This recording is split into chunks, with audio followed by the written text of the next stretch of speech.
everybody, this is part 2 of a 2-part Suzumiya Haruhi anime franchise review, so if you haven't seen the first part, click the annotation here to go see the first part, but if you have seen the first part already, just keep watching.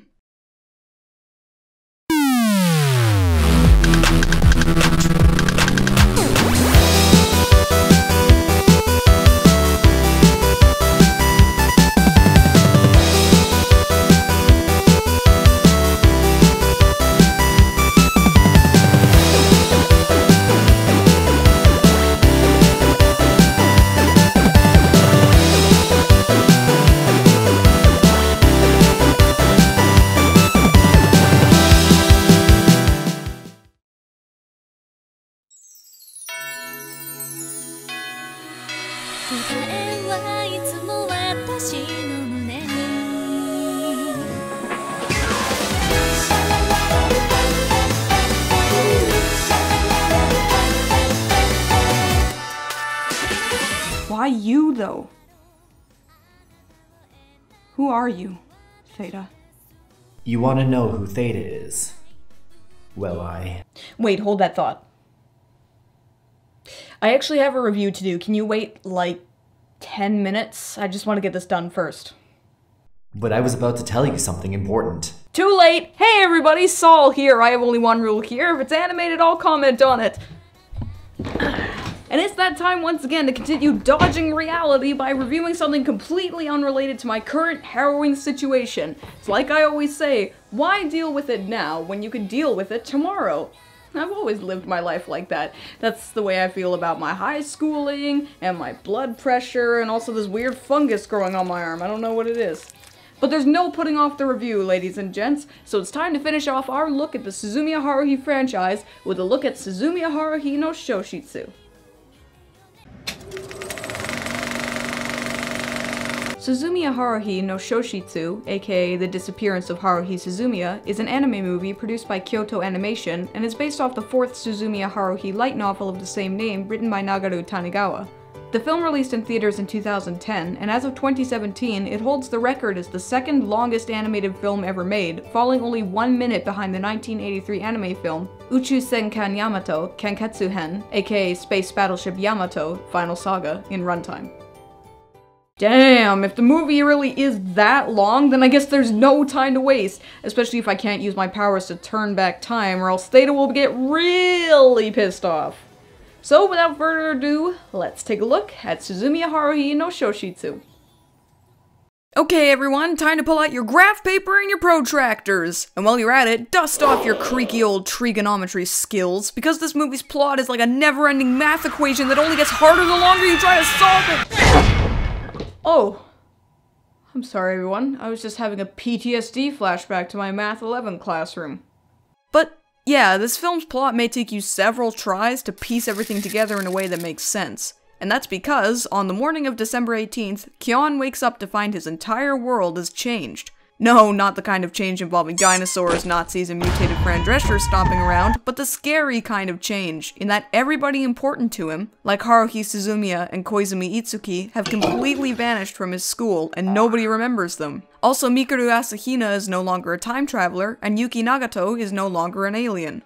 Everything is normal! But to Kyon, normal is a terrifying prospect. So it's up to Kyon to figure out why his world has suddenly been stripped of all of its supernatural elements, why he's the only one unaffected by the change, and work to bring the SOS dam back together before the change becomes permanent. All jokes aside, this plot is pretty fantastic. It takes 28 episodes of build-up from the anime series, squirps and squeezes it until it splurts out a beautiful baby story dripping with creative placenta. Wait, didn't I say I was gonna make my prose less disgusting, Sol? That's right, I did. Bam! Sol.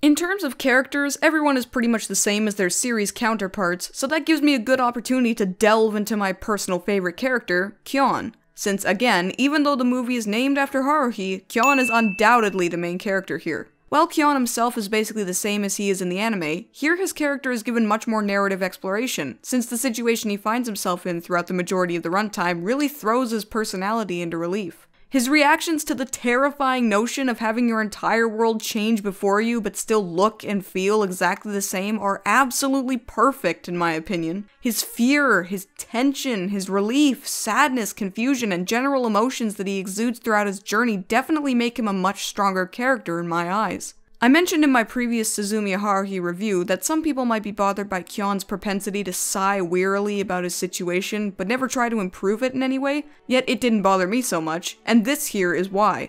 That attitude of his gives reason for this movie's existence, hence why I don't resent that facet of his personality. It makes you wonder too, what would you choose? A crazy fun world where you get dragged into harrowing situations, or a stable world where nothing fun or interesting happens ever? Personally, I'd choose the first one. But in all honesty, I'm already living in that world. The only other character that has a significant change is Yuki Nagato, who, instead of being an emotionless alien who's perpetually short on words, here she's a mortally shy human girl who takes a liking to Kion. Admittedly, it is nice to see Yuki have a bit more personality here, but if I'm being true with you all, I have to say that I much prefer the quiet, emotionless Yuki over this simpering, bashful Yuki. It actually kind of drives me crazy, since this is basically all she does for the majority of her screen time.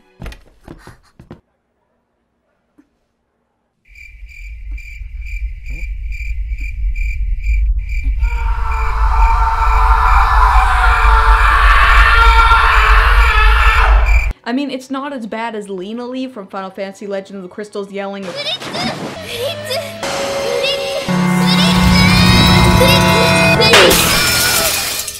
but it's still enough to vibrate my vertebrae, if you know what I mean. So then, let's take a journey into the forest of good things, and what may strike you as very apparent if you watch the anime series is that this movie takes a much more cinematic approach to its presentation, and that's something I can really commend the creators for. Rather than taking their inflated animation budget and blowing it on cocaine and pachinko, they pumped it all into improving the overall animation quality and style, which was already pretty good, at least compared to other anime series, and that's really made apparent by this movie's fabulous use of lighting. I know it's not something I mention much, but holy hell, the animated lighting in this movie is astonishingly good, making what would normally be rather mundane scenes into something dynamic and impressive. And that's a tip for all you potential movie makers out there. Lighting is of the utmost importance, and always make sure to invest in a good set of lights too.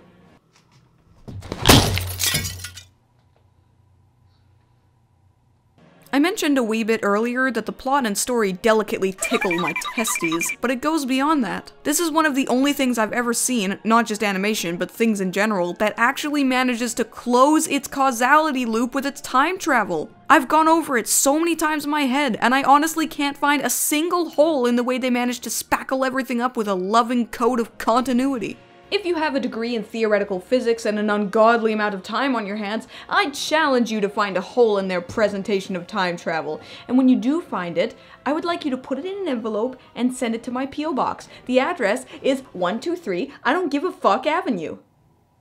Anywho, in another bit of stark contrast to the series itself, this movie has an undeniable lack of energy, yet it makes up for that by being extremely solidly written. There isn't a single scene in the whole film that feels superfluous, and it knows how to take its time in building a concrete wall of emotion, which constantly keeps you second-guessing yourself. Even the resolution of the whole conflict doesn't play out how you expect, so it's definitely worth your time to sit through till the end.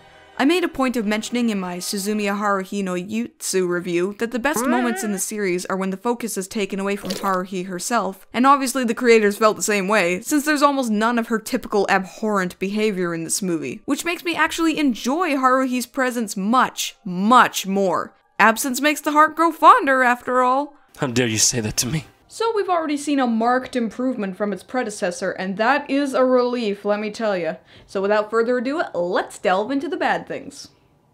Honestly, I don't have a massive cascade of ire to shit all over this product. Just a couple small poopy squirts coming from the sphincter of my mind.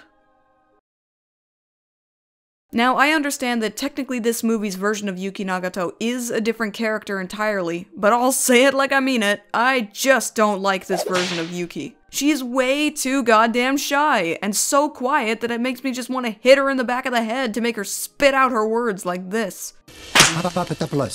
Those who like ridiculously timid girls may find more to enjoy here, but personally she just puts a bit too much pepper in my pepperoni.